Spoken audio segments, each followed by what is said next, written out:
से क्रोधित सिंधु के प्रहार से श्री गणेश तिथि की रक्षा करते हुए तारक पुत्रों को प्रकट होने का आदेश देते हैं।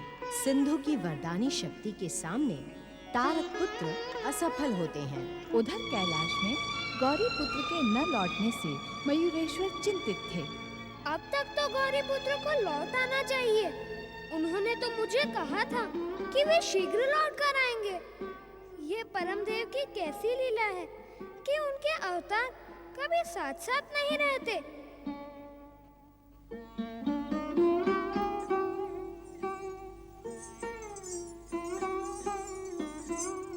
मयूरेश्वर श्री गणेश, क्या गौरीपुत्र श्री गणेश कैलाश लौट आए? मयूरेश्वर, हम सभी गौरीपुत्र के विषय में जानने को उत्सुक हैं। कृपया बताएं, क्या वे कैलाश लौट आए? मैं कब से उसकी प्रतीक्षा कर रहा हूँ। उसने तो मुझे वचन दिया था कि वह शीघ्र ही कैलाश लौट कर आएगा, परंतु अभी तक। माता पार्वती ने गौरीपुत्र श्री गणेश के लिए उनके प्रिय मोदक बनाए हैं। माता सोच रही थी कि श्री गणेश कैलाश लौट आए होंगे। आप तो जानते हैं मयूरेश्वर कि श्री गणेश को मोदक कितने प्रिय हैं। वे मोदक के अतिरिक्त कोई दूसरा अन्न नहीं खाते।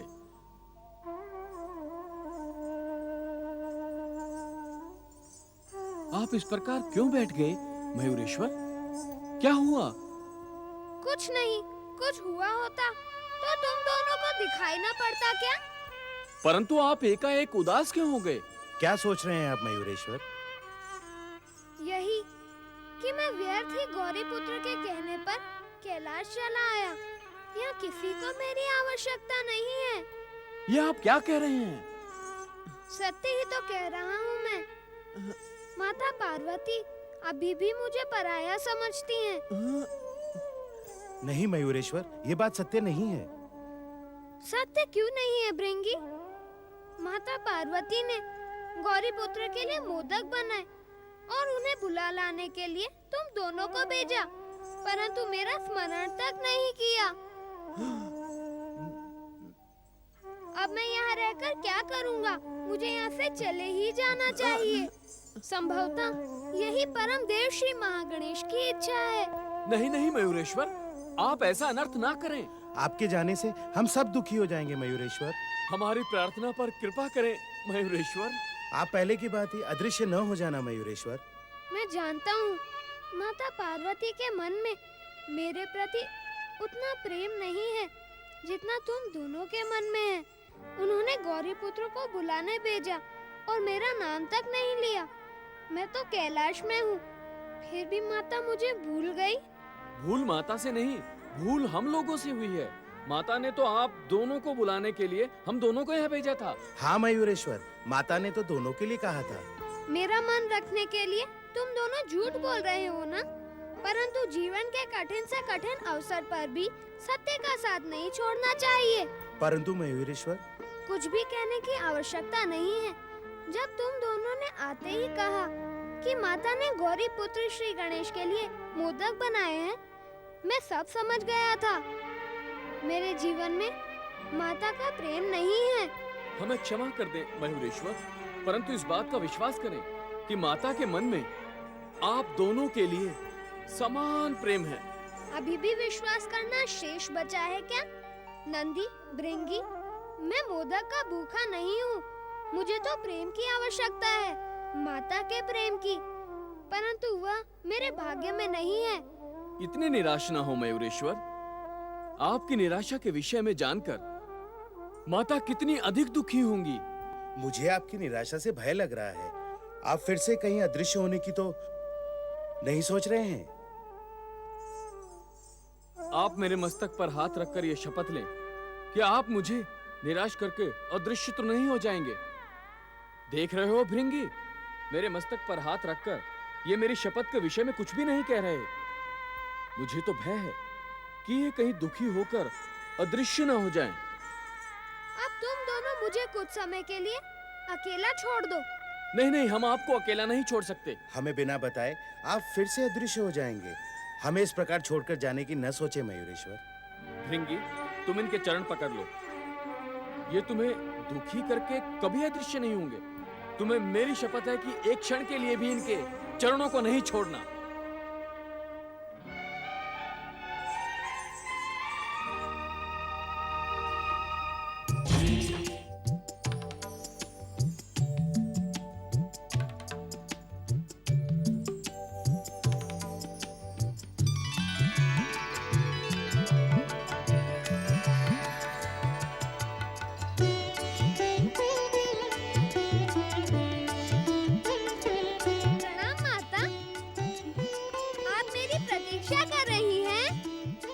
पुत्र गणेश? मैं कैलाश में नहीं, आकाश में हूँ। परंतु इस समय कैलाश में तो परम देव श्री महागणेश के अन्य अवतार मयूरेश्वर श्री गणेश विराजमान है। मुझसे विनोद न करो पुत्र गणेश, शीघ्र प्रकट हो जाओ। देखो, मैंने तुम्हारे लिए स्वादिष्ट मोदक बनाए हैं। अपनी दिव्य दृष्टि का प्रयोग करके तो मुझे प्रत्यक्ष देख लो माता, परंतु इस समय मैं कैलाश में नहीं आऊंगा। क्यों पुत्र? क्योंकि इस समय मुझे कैलाश में आने से पहले कई और कार्य पूर्ण करने हैं।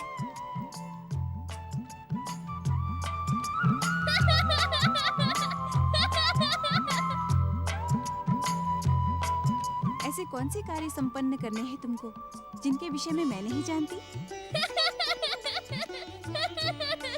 आप तो मेरी ही नहीं, इस जगत की जननी है, जगदम्बा है। आपसे कुछ भी छुपा नहीं रह सकता। परंतु इस समय मुझे जो कार्य संपन्न करने हैं, उनके विषय में जानकर आपको कोई लाभ नहीं होगा। समय आने पर आपको सब कुछ पता चल जाएगा। अर्थात तुम यहाँ नहीं आओगे, अपनी माता को सताओगे, पहले की भांति उसे दुख और वियोग पहुँचाओगे। वियोग कैसा माता? मैं तो तुम्हारी दिव्य दृष्टि के समीप हूँ। कहीं भी जाकर मैं तुमसे दूर नहीं रह सकता। हाँ, परंतु मैं एक निवेदन करना चाहता हूँ कि अब मुझे मोदक खाने की आज्ञा न देना। तुम बहुत चतुर हो गए हो गजानन। मैं तुम्हें आज्ञा देने ही जा रही थी और तुमने मुझे आज्ञा देने से रोक दिया। आपकी आज्ञा मानना तो मेरा धर्म है, परंतु आप आज्ञा न दे, इसीलिए मैंने आपको रोक दिया। परंतु माता, परम देव श्री महागणेश के मयूरेश्वर अवतार भी तो तुम्हारे पुत्र हैं। तुमने मेरे लिए मोदक बनाए, परंतु मयूरेश्वर श्री गणेश का स्मरण तक नहीं किया। माता, मयूरेश्वर मुझे बहुत प्रिय हैं। तुम जानती हो, वे एक विशेष कार्य के लिए मेरे ही कहने पर कैलाश में प्रकट हो गए। माता, क्या मयूरेश्वर मेरे समान तुम्हारे स्नेह के अधिकारी नहीं है? कैसी बात करते हो पुत्र? माता के लिए अपने पुत्रों में भेद नहीं होता। परंतु मुझे बुलाने के कारण मयूरेश्वर को आघात पहुंचा है। वे बहुत दुखी है माता। आप उसे अपना शीतल प्रेम और स्नेह प्रदान करके उसके दुखों का अंत करो। मेरी प्रार्थना मानकर उसे यही मोदक प्रेम से खिलाओ। मयूरेश्वर के खाने से मेरी भूख भी मिट जाएगी। अब मुझे आज्ञा दे माता। माता, अनर्थ हो गया। मयूरेश्वर अब कैलाश पर एक क्षण भी रहना नहीं चाहते। गौरी पुत्र के बुलाने पर उन्हें बहुत दुख पहुंचा है। माता, हमने उनको अपनी शपथ देकर रोकने का बहुत प्रयास किया, परंतु वो नहीं रुके। मेरे कहने पर इस समय भृंगी उनके चरण पकड़े बैठा है। कहीं वो किसी को बताए बिना अदृश्य ना हो जाए। नंदी, ये थाल लो और शीघ्र मेरे साथ चलो। मैं अपने हाथों से मयूरेश्वर को मोदक खिलाऊंगी। पुत्र हुआ तो क्या हुआ, अपनी भूल के लिए मैं उससे क्षमा मांगूंगी। मेरे स्नेह की उपेक्षा करके वो कहीं नहीं जाएगा। चलो नंदी। क्या आप मेरे इस प्रकार चरण पकड़े रहने पर भी अदृश्य हो सकते हैं मयूरेश्वर? ऐसा ना करें। आपके अदृश्य होने पर हम सबको बहुत दुख होगा। मुझ पर विश्वास रखो भृंगी। माता पार्वती अथवा गौरी पुत्र श्री गणेश के आने तक मैं अदृश्य नहीं होऊंगा। अब मेरे चरण छोड़ दो।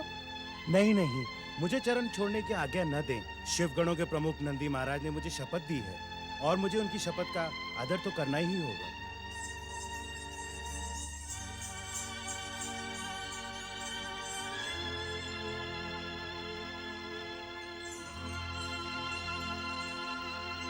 प्रिय पुत्र मयूरेश्वर, क्या तुम अपनी माता से रुष्ट हो? क्या अपनी माता की भूल ने तुम्हें आघात पहुंचाया है? क्या तुम अपनी माता की भूल को क्षमा नहीं करोगे? ऐसा कहकर आप मुझे पापी बना रही हैं माता। मैं भला आपसे रुष्ट कैसे हो सकता हूँ? आपकी कृपा से तो हमें शक्ति प्राप्त होती है। ये तुम माता का मन रखने के लिए कह रहे हो ना? यदि तुम वास्तव में ही रुष्ट नहीं हो तो ये लो, ये मोदक खाओ और इस बात का प्रमाण दो कि तुम मेरी भूल से दुखी और रुष्ट नहीं हो।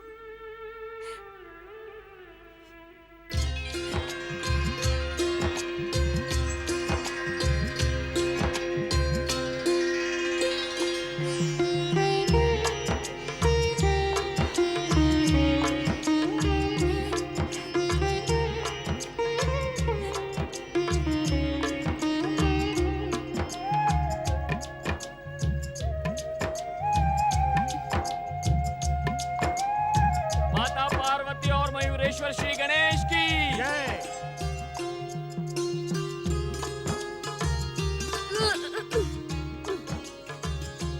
माता की आज्ञा का पालन करना तो हर पुत्र का धर्म होता है। माता, मैंने प्रमाण दे दिया कि मैं आपसे रुष्ट नहीं हूँ। हर पुत्र माता से रूठ तो सकता है, परंतु रुष्ट नहीं हो सकता, क्योंकि माता की आंचल की छाया में ही तो पुत्र को शक्ति प्राप्त होती है।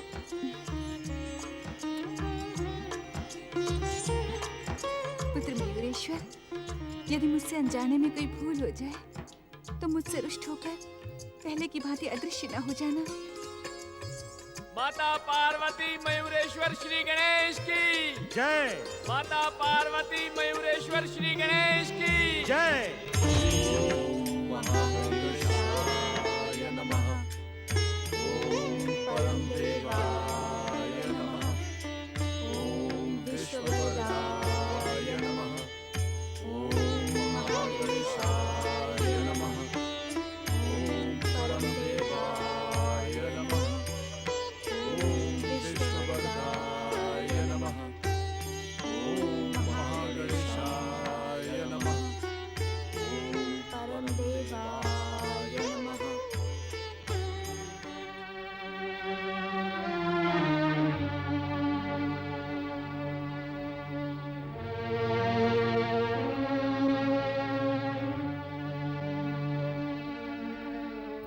पुत्र इंद्र, आराधना करते समय यदि आराधक के मन में अपने आराध्य के प्रति कर्म और वचन का समर्पण नहीं होगा तो पुत्र उससे आराधना का लाभ नहीं मिलता है। परमदेव तो भाव के भूखे हैं।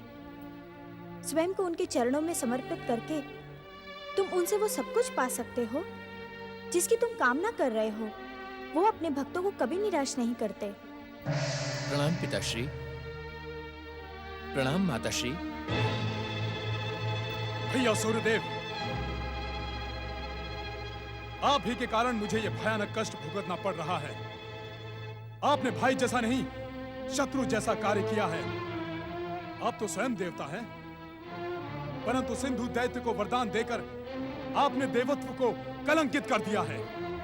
शांत हो भैया इंद्र, शांत हो। परमदेव श्री महागणेश की आराधना अधूरी छोड़कर उठ खड़े होना उचित नहीं है। आपने पहले भी श्री महागणेश की आराधना अधूरी छोड़ी थी, जिसका परिणाम आप अब तक भुगत रहे हैं। आपकी मूर्खता का फल भुगतना तो इंद्र का दुर्भाग्य है।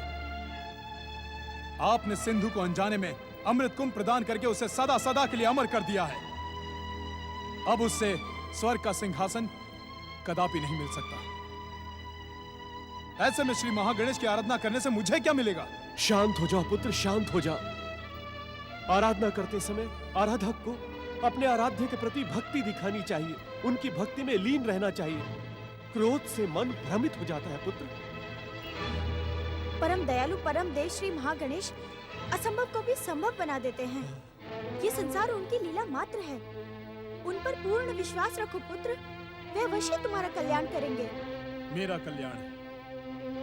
मेरा कल्याण तो मेरे भाई ने कर दिया। संसार को प्रकाशित करने वाले मेरे भाई ने मेरे ही जीवन में अंधकार का विष खोल दिया। मैंने इनको बार बार रोकने का प्रयास किया, परंतु इन्होंने मेरी घोर उपेक्षा की। भैया इंद्र, मैंने तब भी कहा था और आज भी कहता हूँ कि भक्त को उसकी भक्ति का प्रतिफल प्रदान करना तो विधि का विधान है।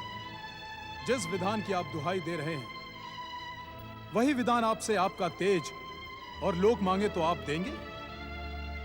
पुत्र इंद्र, बात को बात ही रहने दो। बात का पतंग और न बनाओ, इससे किसी को लाभ नहीं होगा। किसी को भी लाभ हो अथवा नहीं, किंतु मुझे जो हानि पहुंची है वो तो मैं ही जानता हूं पिताश्री। पुत्र सूर्य, तुम यहाँ किसी विशेष कार्य से आए हो? क्योंकि तुम्हारे यहाँ आने से तुम्हारे भाई को कोई लाभ नहीं हुआ, वो क्रोधित हो गया है। पुत्र सूर्य, इंद्र को जो कष्ट पहुंचा है उसके अंत का कोई उपाय बताओ। पुत्र सूर्य, क्या यह सत्य है कि तुम संजाने में प्राप्त अमृत पीकर सिंधु अब स्वर्ग का सिंहासन कभी नहीं छोड़ेगा? क्या तुम्हारा महान भाई इंद्र सदा सदा के लिए स्वर्ग सिंहासन से वंचित होकर इधर उधर भटकेगा? नहीं माता नहीं, भैया इंद्र को उनका स्वर्ग सिंहासन अवश्य प्राप्त होगा। ये अटल सत्य है कि सिंधु दैत्य का वध परमदेव श्री महागणेश के अवतार मयूरेश्वर के हाथों होगा। परंतु भैया इंद्र ने बार बार परमदेव श्री महागणेश की आराधना को अधूरा छोड़कर सिंधु दैत्य की आयु को बढ़ा दिया है। आराधना अधूरी छोड़ने का परिणाम शुभ नहीं होता है पुत्र। परंतु पुत्र, पिताश्री, देवताओं की भूल का परिणाम बार बार सिंधु दैत्य को मिल रहा है। इसे रोकने के लिए भैया इंद्र को देवताओं के शुभचिंतक भगवान विष्णु की शरण में जाना चाहिए। भगवान विष्णु की शरण में? हाँ माता, वैकुंठनाथ भगवान विष्णु ही भैया इंद्र को इस संकट से उबार सकते हैं। मैं यही परामर्श देने के लिए यहाँ आया था। अब मुझे आज्ञा दें।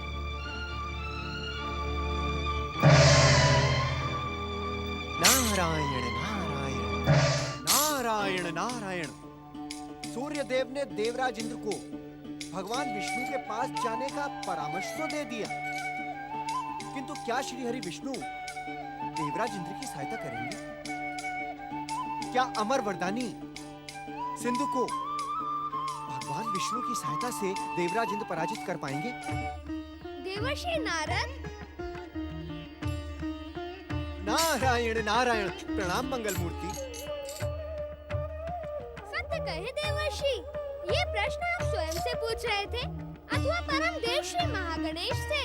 अचानक आपके दर्शन पाकर मैं धन्य हुआ गौरीपुत्र गणेश। आप तो सदा माता पार्वती और पिता भोलेनाथ के पास कैलाश पर विराजमान रहते हैं, फिर आज आकाश भ्रमण पर। देवर्षि, क्या आपने कैलाश जाकर यह जानने का प्रयास किया कि इस समय कैलाश पर माता पिता की सेवा में कौन विराजमान है? मंगल मूर्ति, पिछले लंबे समय से मेरा कैलाश जाना नहीं हुआ है। मैं देवी अदिति की प्रार्थना लेकर कैलाश अवश्य गया था, किंतु तब भी आपसे अथवा अन्य किसी से मेरी भेंट नहीं हुई थी। ये भी तो हो सकता है देवर्षि कि आपके मन में किसी और के दर्शनों की कामना ही ना हो। अब बिना कामना के तो आपको कोई दर्शन नहीं देगा ना। नारायण नारायण। मैं जानता हूँ देवर्षि, आपके इस नारायण नारायण में हर संकेत छुपा रहता है, परंतु इस समय मैंने आपको किसी विशेष उद्देश्य से दर्शन दिए हैं। विशेष उद्देश्य से? वो क्या है मंगल मूर्ति? मेरे बताने के पहले ही वह उद्देश्य आपके सामने आ जाएगा देवर्षि। मैं तुम लोगों के साथ नहीं रहूंगी। तुमने मेरे साथ छल किया है। मैं इस कारागार में नहीं रहूंगी। मंगल मूर्ति, किंतु ये तो दैत्य माता दिति की पुकार है। ऐसा प्रतीत होता है कि किसी बात से रुष्ट होकर दैत्य माता दिति का क्रोध जाग गया है। वे तो हर बात से रुष्ट होती हैं देवर्षि। मैं तुम लोगों के साथ नहीं रहूंगी।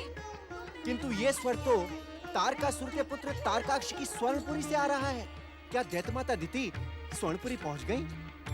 हाँ देवर्षि, दैत्य गुरु शुक्राचार्य का परामर्श मिलते ही तारक पुत्र उन्हें अपने साथ ले गए। नारायण नारायण। अब तो इस संसार में दैत्य माता दिति का क्रोध ही प्रभावी हो जाएगा। नारायण नारायण। तुम लोगों ने मेरे साथ छल किया है। मैं इस कारागार में कदापि नहीं रहूंगी। मेरी बात सुने दैत्य माता। नहीं, मैं तुम लोगों की कोई बात नहीं सुन सकती। एक क्षण भी यहाँ नहीं रुक सकती। यदि मुझे रोकने का प्रयास किया तो परिणाम तुम सबके हित में नहीं होगा।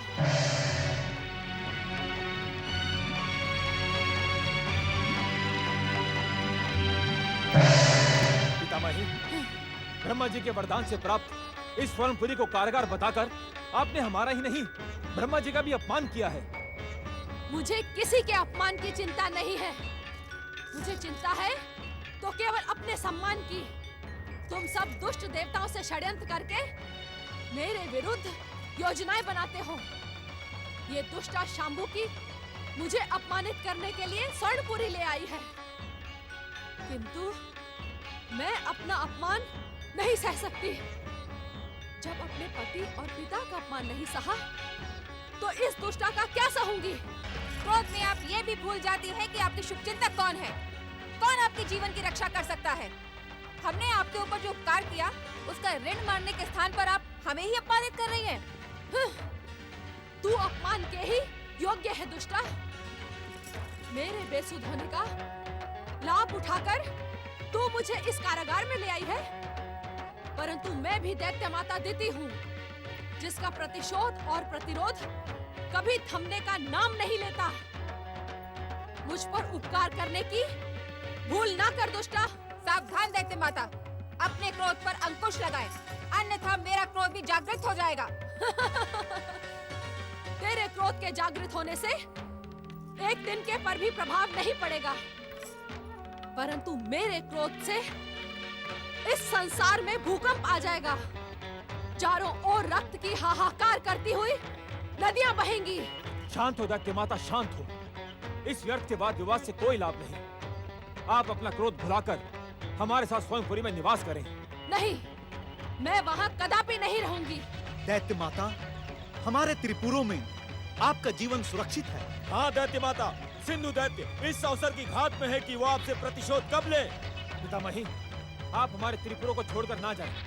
ब्रह्मा जी के वरदान के कारण कोई भी शत्रु हमारे त्रिपुरों में प्रवेश नहीं कर सकता। आपने स्वयं देखा होगा पितामही कि हमारे त्रिपुरों में निरंतर दैत्यों के आराध्य भगवान शिव की आराधना होती है। शिव दैत्यों के आराध्य नहीं, घोर शत्रु हैं। शत्रु, उनकी आराधना करके तुम तीनों दैत्य विरोधी कार्य कर रहे हो। जहाँ शिव पूजन होता है, मैं वहाँ एक क्षण भी नहीं रुक सकती। हाँ, यदि तुम तीनों शिव पूजन का त्याग करो, तो मैं तुम्हारे त्रिपुरों में रहने का विचार कर सकती हूँ। अपने क्रोध का त्याग करो दैत्य माता। तारकासुर के पुत्रों की शिव आराधना को रोककर तुम भयानक पाप की भागी बन रही हो। दुष्कर्मों के कारण वैसे ही तुम्हारा जीवन कलंकित हो चुका है। अब और अधिक कष्ट क्यों भोगना चाहती हो दैत्य माता? दुष्ट गजमुख, तू यहाँ भी चला आया? तू मेरा पीछा कब छोड़ेगा? मैं तुम्हारा पीछा नहीं करता दैत्य माता। मैं तो तुम्हारे पीछे पड़ने वालों से रक्षा करता हूँ। दुष्ट गजमुख, आज मैं तुझे दंडित करके अपना प्रतिशोध पूरा करूंगी। तारक पुत्रों, आज्ञा दैत्य माता। यदि तुम सब चाहते हो कि मैं तुम्हारे साथ रहूं, तो मेरी आज्ञा मानकर इस दुष्ट दैत्य शत्रु गजमुख को इसी समय समाप्त कर दो। दुष्टता से मेरी ओर देखने का साहस ना करो तारक पुत्रों, अन्यथा मेरे पिता भगवान शिव के हाथों इसी समय तुम्हारे त्रिपुरों का सर्वनाश और तुम सबका वध हो जाएगा। इसकी चेतावनी पर ध्यान ना दो। मेरा विश्वास जीतने के लिए इस पर अपना वरदानी प्रहार करो। मुझ पर प्रहार करके तुम्हारी वरदानी शक्तियाँ नष्ट हो जाएगी। यदि तुम अपने वरदान की रक्षा करना चाहते हो, तो पहले की भांति शिव आराधना करते रहो। भगवान शिव की कृपा तुम्हारे जीवन का प्रमाण है। यदि तुमने हमारी बात नहीं मानी, तो मैं ही तुम्हारे हाथ का सूत्रधार बन जाऊंगा। उस दुष्ट गजमुख को अदृश्य होने का अवसर देकर तुम तीनों ने ये सिद्ध कर दिया है कि तुम तीनों कायर व दैत्य शत्रु हो। मैं तुम तीनों के साथ कदापि नहीं रहूंगी। दूसरी ओर वरदानी सिंधु दैत्य की माता उग्रा लंबे समय के बाद उसे आशीर्वाद देने के लिए पुकार रही हैं। प्रकट हो। मैं तुम्हारी स्वर्ग विजय से अत्यंत प्रसन्न हूँ पुत्र। शीघ्र प्रकट होकर अपनी माता का आशीर्वाद प्राप्त करो पुत्र। जन्म देने वाली माँ की उपेक्षा ना कर पुत्र। आ मेरे सामने आ पुत्र। माता का आशीर्वाद पुत्र के भविष्य को सुखमय बना देता है। पुत्र सिंधु, मेरे सामने शीघ्र प्रकट हो पुत्र, शीघ्र प्रकट हो। तुम मेरी माता हो, इस पर तो किसी को भी संदेह नहीं, परंतु इस समय तुमने स्वर्ग सम्राट सिंधु को पुकार कर यह सिद्ध कर दिया कि तुम्हारे भीतर माता के योग्य हृदय नहीं है। ऐसा क्यों कह रहा है पुत्र? सत्य कह रहा हूँ माता। माता तो कभी स्वार्थी नहीं होती। मुझे स्वार्थी कहकर मेरा अपमान ना कर पुत्र। स्वार्थी ना कहूँ तो क्या कहूँ माता? आज जब अपनी अमर वरदानी शक्ति से हमने स्वर्ग पर अधिकार कर लिया है, तब तुमने मेरा स्मरण किया। उस समय तुम कहाँ थी जब मयूरेश्वर श्री गणेश के प्रहार से मैं अचेत होकर समुद्र तल में पड़ा था? मुझे तुम्हारे अचेत और आहत होने का कोई समाचार नहीं मिला पुत्र। और स्वर्ग विजय का समाचार मिल गया? तुम धन्य हो माता, और धन्य है तुम्हारी ममता। जिस सूचना से तुम्हारे स्वार्थ को शक्ति मिलती है, वो तुम्हें प्राप्त हो जाती है, और वो सूचना जहां तुम्हारा पुत्र आहट पड़ा है, वो तुम तक नहीं पहुंचती। मुझे इस तरह अपमानित ना कर पुत्र। अपमानित तो तुमने मुझे किया है। मेरे जन्म के साथ मुझे त्याग कर तुमने ये सिद्ध कर दिया कि तुम माता कहलाने के योग्य नहीं हो, परंतु मेरे मन में तुम्हारे प्रति आदर है, और इसीलिए आज भी तुम्हारी पुकार सुनकर मैं दौड़ा चला आया। अपने उग्र स्वभाव के कारण प्रायः मुझसे भूल हो जाती है। क्षमा मांगने की आवश्यकता नहीं है माता, परंतु एक निवेदन मैं आपसे अवश्य करूंगा। यदि आप उसे स्वीकार लें, तो आपके पुत्र के रूप में जन्म लेकर मैं स्वयं को धन्य समझूंगा। कहो पुत्र, तुम जो कुछ भी कहोगे मैं उसे स्वीकार करूंगी। अपने वचन को भूल न जाना माता। नहीं नहीं पुत्र, एक बार मुझसे भूल हो गई, अब भविष्य में कभी भूल नहीं करूंगी। मैं सदा वचन का पालन करूंगी।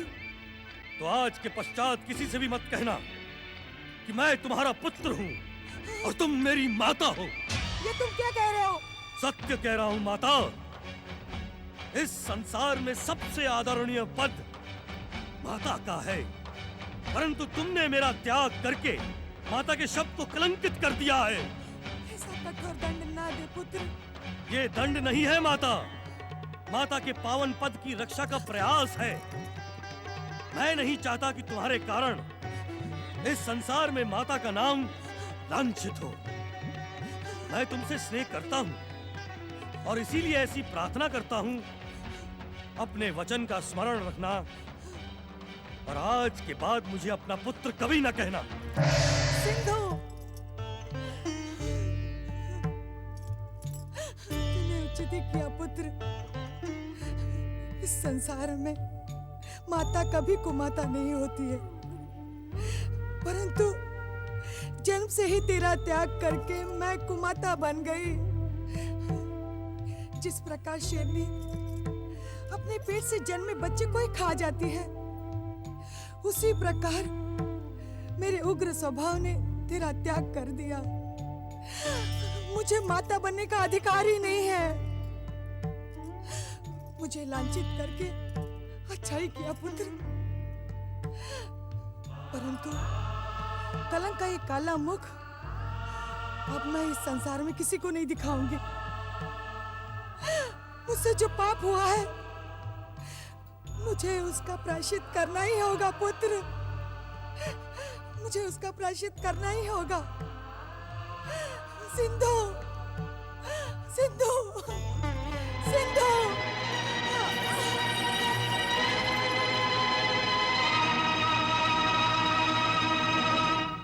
मयूरेश्वर श्री गणेश कभी भी सिंधु का वध नहीं करेंगे। हमें जीवन भर ऐसे ही भटकना होगा। धैर्य धारण करे देवराज। कैसे धैर्य धारण करूं?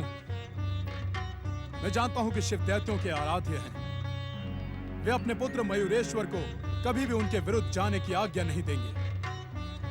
ना ही सिंधु का वध होगा और ना ही हमें स्वर्ग का सिंहासन प्राप्त होगा। सावधान देवराज, आज देवताओं की दुर्दशा का कारण आप ही हैं। आपने अपने अभिमान में रहकर सदा शुभ शक्तियों की उपेक्षा की और आज फिर आप देवाधिदेव महादेव शिव पर आरोप लगा रहे हैं। अग्निदेव, मुझे उत्तेजित करने की भूल ना करें। परंतु हम शुभ शक्तियों की आलोचना नहीं सुन सकते देवराज। देवराज, भगवान शिव के विषय में आपने जो अनुचित शब्द कहे, आप उनसे इसी समय क्षमा याचना करें। असंभव।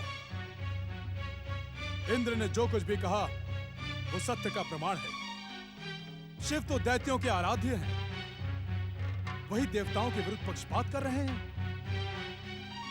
देवताओं की इस भयानक दुर्दशा पर भी दया निधान कहलाने वाले शिव को दया नहीं आई। जिसे दया पानी हो उसे दया की योग्य आचरण भी करना पड़ता है देवराज। आप अपना आचरण तो देखें। देवादिदेव भगवान शिव के विषय में अनुचित बातें कहकर आप अपने दुर्भाग्य को आमंत्रित कर रहे हैं। इससे अधिक और दुर्भाग्य क्या हो सकता है।